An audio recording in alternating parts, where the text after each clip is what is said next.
Hello.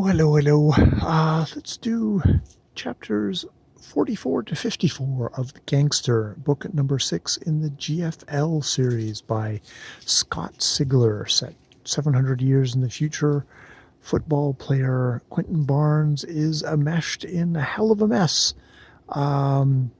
There is a invading force of the Abernathy that is coming from outside the galaxy that basically just kills everyone. It's the Mongol hordes or something like that. It's something way beyond them. And the only way they are going to survive is if they all bond together. However, that's not going to happen if the Abernathy have their way, because they've been planning this invasion for what seems now hundreds of years, where they have been slowly infiltrating and undermining and dividing and basically doing everything to make sure that everyone's at odds with each other so that they won't unite when the Abernathy come. This book is definitely much the head-to-head between Quentin and the owner of his football team, a gangster named Greedock the Splithead. And it's one of these things of you either kill Greedock or another option has been put forward, because Greedock is of a species where basically sort of like bees, you feed them this jelly and he will transform into a female and will no longer, by the customs, the things of his alien race, he'll no longer have property rights, and indeed that's sort of the decision they have to make. And it's interesting because they get him to confess that he made up that he had personally witnessed Quentin plotting a schism between the two races. Gets that, and they force feed him. Quentin Barnes force feeds him this stuff, and one of the last things that Greedock says is like, "I don't, you're doing this without my consent. It's a real violation. It's funny, killing someone is one thing, but forcibly turning them, changing their being, basically kind of killing them in all possible, killing the male Greedock and turning into a female is killing him in a different way, and is definitely a violation. That way it becomes more of it's more of sexual assault or something like that. It definitely has that kind of feel to it. But Quentin feels like he is trapped. It's like if he lets Greedock live, Greedock will track down every single person that he loves and kill them. Torture them first and then kill them. I mean, it is really Greedock is a serious bad dude. So Quentin does it. And it's really brutal. I was talking about how Sigler's other books I find maybe over brutal, and that maybe that we're crossing that line in the GFL. In some ways this feels more earned just because we've had so much of Groot. I mean, it's not that they haven't been earned before, but it's like it doesn't feel as...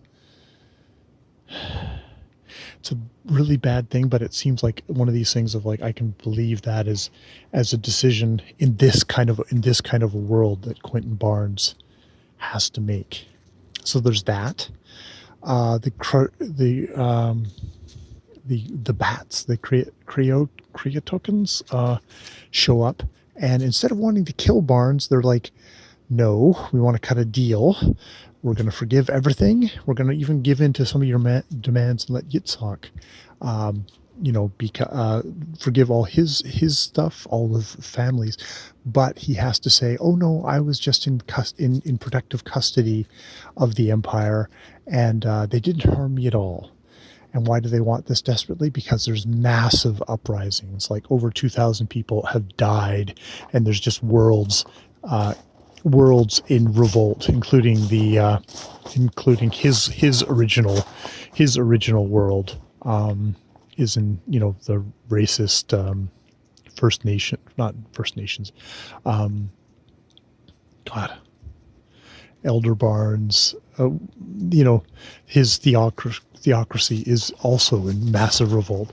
And so, and he's like, no way am I going to do that. And it's like, and, the dolphin guy who's his agent says, you're going to do this because I've been negotiating for you, and they will kill you. They will kill Becca. They will kill your child. If you do not do this. And his father's like, yeah, you need to do this. You need to do this. And so he does do it. There's also the thing in this section is that the father, who is definitely a heavy drinker, is really fucked up from all the nasty shit he's done. We find out that he was a Purist Nation, elite kind of, special forces soldier, killed lots and lots of people, and other stuff where he's killed lots of people.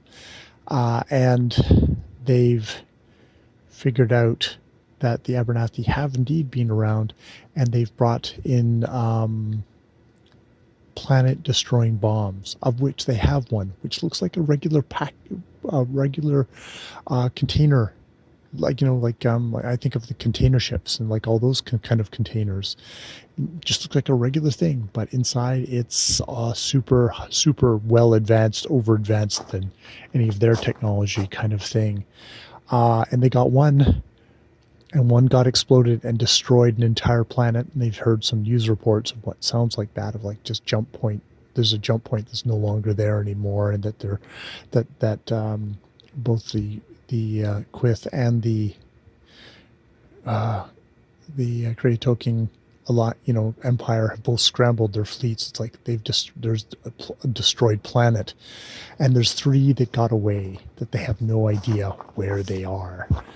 And his father is definitely a serious alcoholic, and his shipmate shows him a special room just at the last bit here, where it's a shrine to Quentin. It's a shrine to Quentin. All his memorabilia, pictures of him, a torn bloody jersey from like his first kind of game, playing outside of the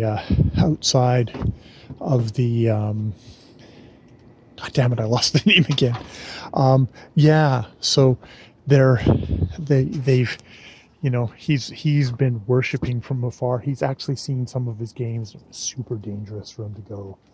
And also his shipmate also kind of reveals that this is a guy who can see, who's been able to see outside of like situations where they, like 3 situations where they should have been dead, but somehow his father was able to see all the probabilities, figured all the stuff so fast, so instantaneously, something like even a computer couldn't do. And Barnes goes, oh, that's like my lines of force. So is this like a hereditary thing? Because like I can do that.